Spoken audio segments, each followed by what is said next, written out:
2,000 clicks from the Queensland border, lying in a ditch out west of Wagga,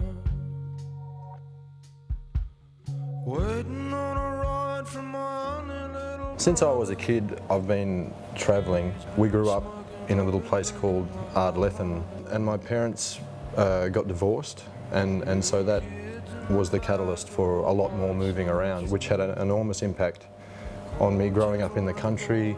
You get a lot of preconceived notions that are broken as soon as you hop on a plane, pretty much. Everywhere I go, I try to take in as much as I can, as many observations as I can, explore as many avenues of humanity as I can to try and be a more open person, because that's my pursuit, is to be as open as I can possibly be. If there was anybody who wasn't ready for kids, it was me. But then when they came along, it was just, something just clicks inside you, and you just travel down that path. And that in turn impacted my writing in a very heavy way, because you actually could feel the essence of life and death, and you could feel love, and you feel a love deeper than any love that you've felt before when you have your child. There are so many stories out in the bush and what I accumulated from growing up. And storytelling is still it's a massive part of country lifestyle. We see it through Aboriginal culture, we see it through our own culture. Anyway, it provided a platform for me to articulate what I wanted to say in a direct manner. It was just the radio, whatever I'd heard on the radio. So we listened to Johnny Cash, John Williamson, a lot of country stuff, Dolly Parton, Willie Nelson, Slim Dusty, of course.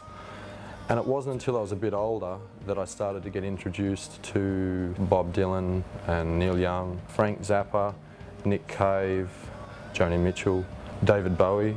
All of them, they just have a way in which to connect straight to the heart. And that's what gets me going with music. Whether you're playing guitar, whether you're playing drums, it doesn't matter what it is. Whatever I'm feeling, I try and make sure that that's what I put out there. One day I was walking through the bush, because I hadn't really played music for about 3 years, and I sat down and I started humming a tune, and that tune was Woman Like You, and that began the process for this record. And so I wrote that song in about 5 minutes. I came back down to the house and I sat down and I wrote another 3 songs that day, on the same day, and I thought, well, I'm back into music now. I'm ready to make my first record and my first real statement, because I know what I want to say. And we just set up the house to record. I invited a few more friends over, just in a very relaxed, there wasn't an idea. We weren't saying, okay, we're going to make this record. We were just there for 2 weeks and we're going to play music, and whatever happened, happened. And at the end of the 2 weeks, we looked at each other and thought, this is something that has a life of its own.